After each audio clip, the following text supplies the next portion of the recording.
قرآن پاک فرشتوں، انبیاء کرام اور صحابہ کو وسیلہ بنانے کا حکم۔ الحمدللہ والصلاة والسلام علی رسول اللہ۔ سوال کیا گیا ہے، کیا درج ذیل دعا میں کوئی ایسی بات ہے جو اللہ اور اس کے رسول کے ہاں پسندیدہ نہ ہو؟ کیا اس دعا میں کوئی حرام شے ہے اور وہ کون سی شے ہے؟ نیز کتاب و سنت میں اس کے حرام ہونے کی کیا دلیل ہے؟ دعا کے الفاظ یوں ہیں: اسألک بالقرآن و حروفہ، اسألک بجبرائیل و رسالتہ، بمیکائیل و امانتہ، باسرافیل و نفختہ، بسیدنا نوح علیہ السلام و ذریتہ، بسیدنا ابراہیم و خلتہ، بسیدنا موسیٰ و تکلیمہ، بسیدنا محمد و شفاعتہ، بالصدیق و خلافتہ، بعمر و فاروقیتہ، بعثمان و حیائہ، بعلی و شجاعتہ۔ میں تجھ سے قرآن اور حروف قرآن کا واسطہ دے کر مانگتا ہوں، میں تجھ سے جبرائیل اور اس کی رسالت کا واسطہ دے کر مانگتا ہوں، میکائیل اور اس کی امانت کا، اسرافیل اور اس کے سور پھونکنے کا، سیدنا نوح علیہ السلام اور ان کی اولاد کا،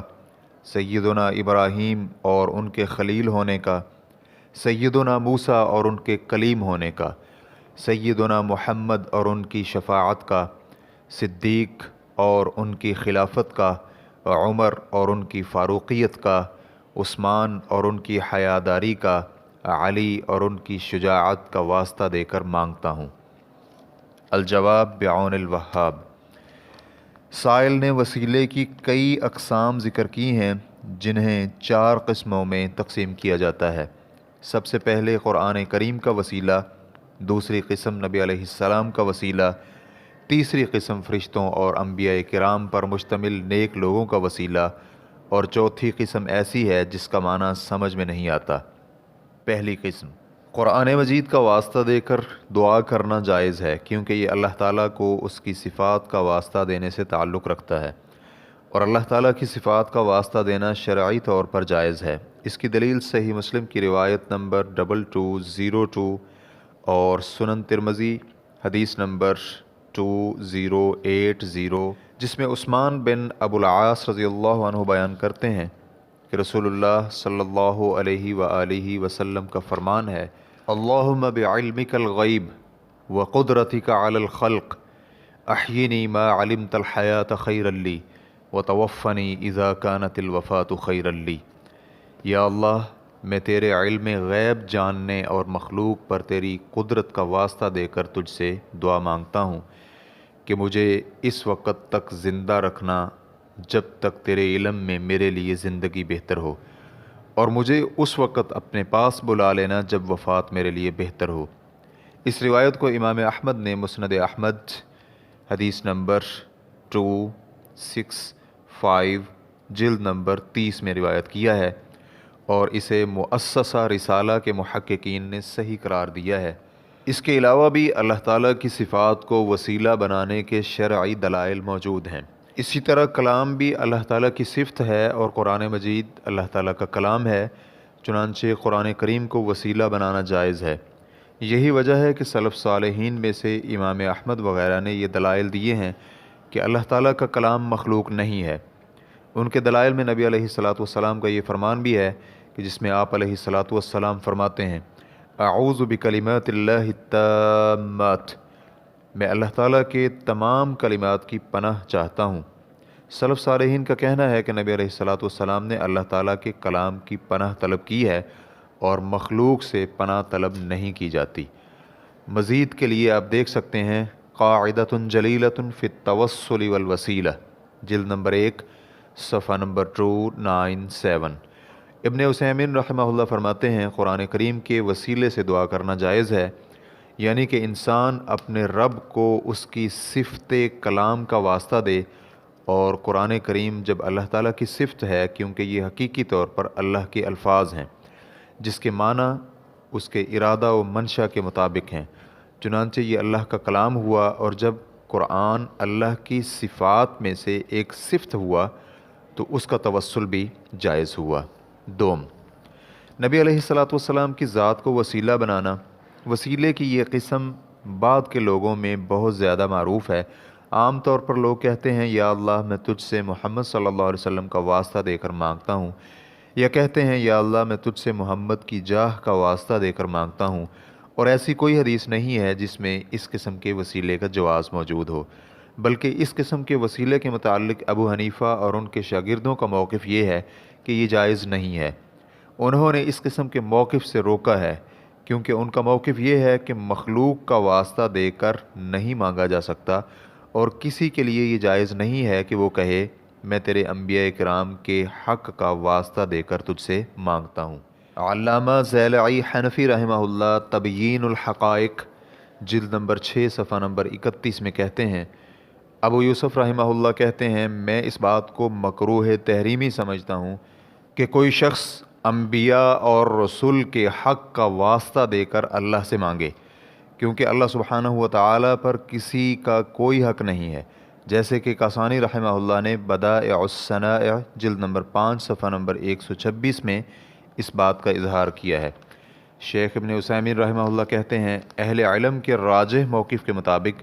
نبی علیہ الصلوۃ والسلام کی جاہ کا وسیلہ دینا حرام ہے،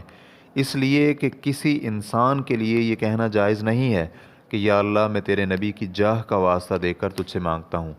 یا فلان اور فلاں کی جاہ کا واسطہ دے کر مانگتا ہوں۔ اس کی وجہ یہ ہے کہ وسیلہ اس وقت تک وسیلہ بن ہی نہیں سکتا جب تک وہ مطلوب و مقصود حاصل کرنے میں پر اثر نہ ہو، کیونکہ نبی علیہ الصلوۃ والسلام کی جاہ اور شے ہے کہ جس شخص کا کسی شخص کے مطلوب و مقصود کے حصول پر کوئی اثر نہیں ہے، چنانچہ کسی دعا کرنے والے کے مطلوب و مقصود کو حاصل کرنے کے لیے یہ سبب نہیں ہے، اور جب سبب نہیں ہے تو وسیلہ بھی نہیں ہے۔ اسی طرح اللہ تعالیٰ کو صرف ایسے وسیلے سے ہی پکارا جا سکتا ہے جو کہ صحیح ہو اور دعا کی قبولیت میں اس کا اثر بھی ہو۔ لہذا نبی علیہ الصلوۃ والسلام کی جاہ اور عزت آپ صلی اللہ علیہ وسلم کے ساتھ ہی مختص ہے، یہ آپ ہی کی منقبت اور فضیلت ہے۔ ہمیں آپ کی اس فضیلت اور منقبت کا فائدہ نہیں ہوگا، ہمیں آپ علیہ الصلوۃ والسلام پر ایمان لانے کا فائدہ ہوگا۔ ریفرنس کے لیے دیکھیے فتاویٰ نور علی الدرب۔ اسی طرح شیخ الاسلام ابن تیمیہ رحمہ اللہ کہتے ہیں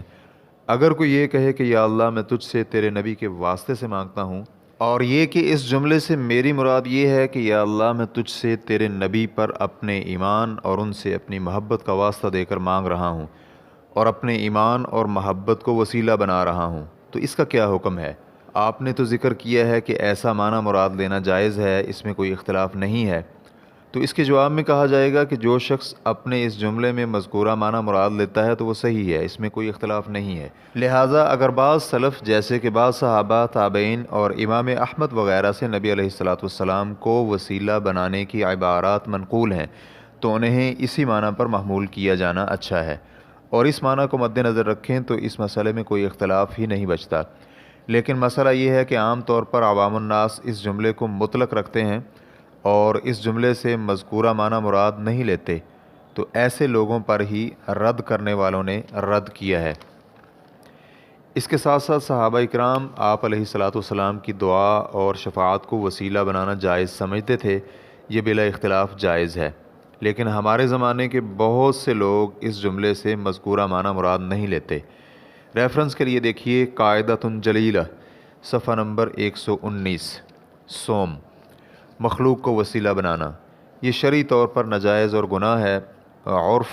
اور الفاظ ہر دو اعتبار سے عجیب بھی ہے۔ اس سے اللہ تعالیٰ کے احکام کی خلاف ورزی ہوتی ہے، اور ایسا کام کرنا بھی لازم آتا ہے جس کی اللہ تعالیٰ نے اجازت نہیں دی، بلکہ مخلوق کو وسیلہ بنانا حقیقت میں دعا مانگنے یا وسیلہ دینے یا شفاعت طلب کرنے والے کے مقاصد کی مخالفت ہے، جو کہ آداب دعا کے بھی خلاف ہے۔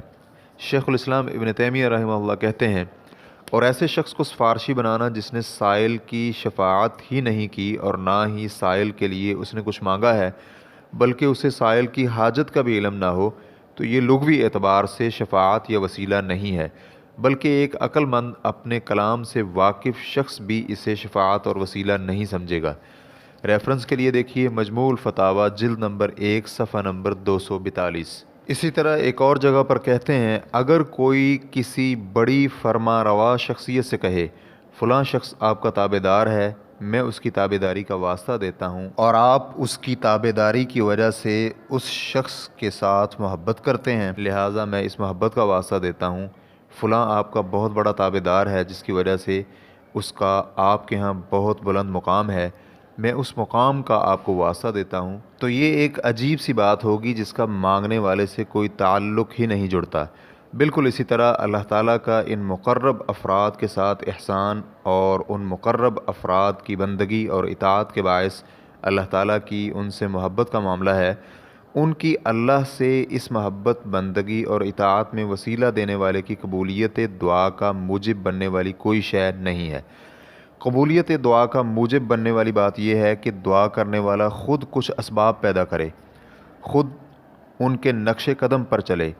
یا وہ مقرب لوگ کوئی سبب پیدا کریں، مثلا وہ اس کے لیے دعا کریں یا سفارش کریں۔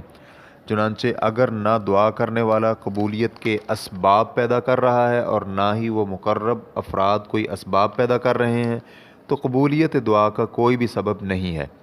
ایک اور جگہ پر کہتے ہیں، کوئی کہے کہ یا اللہ میں تجھ سے فلاں اور فلاں فرشتے، نبی، صالحین وغیرہ کے تجھ پر حق کے واسطے سے مانگتا ہوں، یا فلاں کی عزت و جاہ کے واسطے سے مانگتا ہوں، یا فلاں شخص کا تیرے ہاں بہت احترام ہے، اس احترام کے واسطے سے مانگتا ہوں۔ اس کا تقاضا ہے کہ ان لوگوں کا اللہ کے ہاں بہت مقام و مرتبہ ہے، تو یہ بات ٹھیک ہے، کیونکہ ان لوگوں کی اللہ کے ہاں شان و مقام اور مرتبہ ہے جس کا تقاضا ہے کہ اگر وہ شفاعت کریں تو اللہ تعالیٰ ان کے درجات بلند فرمائے، ان کی قدر و قیمت میں اضافہ فرمائے اور ان کی شفاعت قبول فرمائے۔ لیکن جب وہ کسی کے لیے دعا ہی نہ کریں اور نہ ہی شفاعت کریں تو پھر ان کا وسیلہ دینے والا غیر متعلقہ چیز کا وسیلہ دے رہا ہے